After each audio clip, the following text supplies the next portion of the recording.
Hello സാന്ത്വനം രണ്ടാം ഭാഗം പുത്തൻ പ്രൊമോ വിശേഷങ്ങളിലേക്ക് എല്ലാ കൂട്ടുകാർക്കും സ്വാഗതം. അങ്ങനെ നമ്മുടെ പുതിയ പ്രൊമോയില് നമ്മുടെ ശ്രീദേവി ആകെപ്പാടെ ടെൻഷൻ അടിച്ചിരിക്കുവാണ്. അപ്പം നമ്മുടെ മീനാക്ഷി വന്നിങ്ങനെ ആശ്വസിപ്പിക്കുന്നൊക്കെ ഉണ്ട്. പുതിയ ഓഫീസിൽ ചിലപ്പോൾ കുറച്ചധികം പണിയൊക്കെ ഉണ്ടാകും, ചേച്ചിനെ കൊണ്ട് പറ്റും എന്നൊക്കെ പറഞ്ഞ് ഇങ്ങനെ ആശ്വസിപ്പിക്കുകയൊക്കെ ചെയ്യുവാണ്.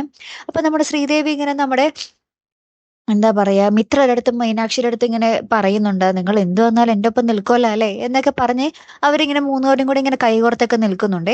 പിന്നീട് നമ്മുടെ ആര്യൻ നമ്മുടെ മിത്രയ്ക്ക് എക്സാം എഴുതാൻ പോകാനുള്ള കാര്യമുണ്ടല്ലോ, അപ്പൊ അത് ഫ്രണ്ടിന്റെ കല്യാണത്തിന് പോകുന്നു എന്നും പറഞ്ഞ് പോകാനുള്ള ഒരു തയ്യാറെടുപ്പിലാട്ടോ. അപ്പൊ നമ്മുടെ ബാലന്റെ അടുത്ത് നമ്മുടെ ആര്യൻ പറയുന്നുണ്ട്, മിത്രയുടെ ഫ്രണ്ടിന്റെ കല്യാണം തിരുവനന്തപുരത്ത്, ഞങ്ങൾക്ക് എത്രയും പെട്ടെന്ന് പോകണം എന്ന് പറയുക. അപ്പൊ നമ്മുടെ ബാലൻ പറയുന്നുണ്ട്, അത്രയും ദൂരത്തിലാണോ? അങ്ങനെയാണെങ്കിൽ മോളൊരു കാര്യം ചെയ്യുക, ഒരു ഗിഫ്റ്റ് മേടിച്ച് അങ്ങോട്ടേക്ക് അയച്ചു കൊടുത്താൽ മതി എന്ന് പറയുവാണ്. അപ്പൊ അവരാകെ പെട്ടിരിക്കുവാട്ടോ. പിന്നീട് നമ്മുടെ ശ്രീദേവി പെട്ടെന്ന് ആ ടേബിൾ നമ്പർ 12ലേക്ക് ഒരു സെറ്റ് ചപ്പാത്തിയേ എന്ന് പറഞ്ഞിങ്ങനെ വിളിച്ചു പറയുവാണ്. ശ്രീദേവിയുടെ പണി അതാണല്ലോ, അപ്പൊ അങ്ങനത്തെ ഒരു ശീലത്തിൽ വിളിച്ചു പറഞ്ഞതാണേ.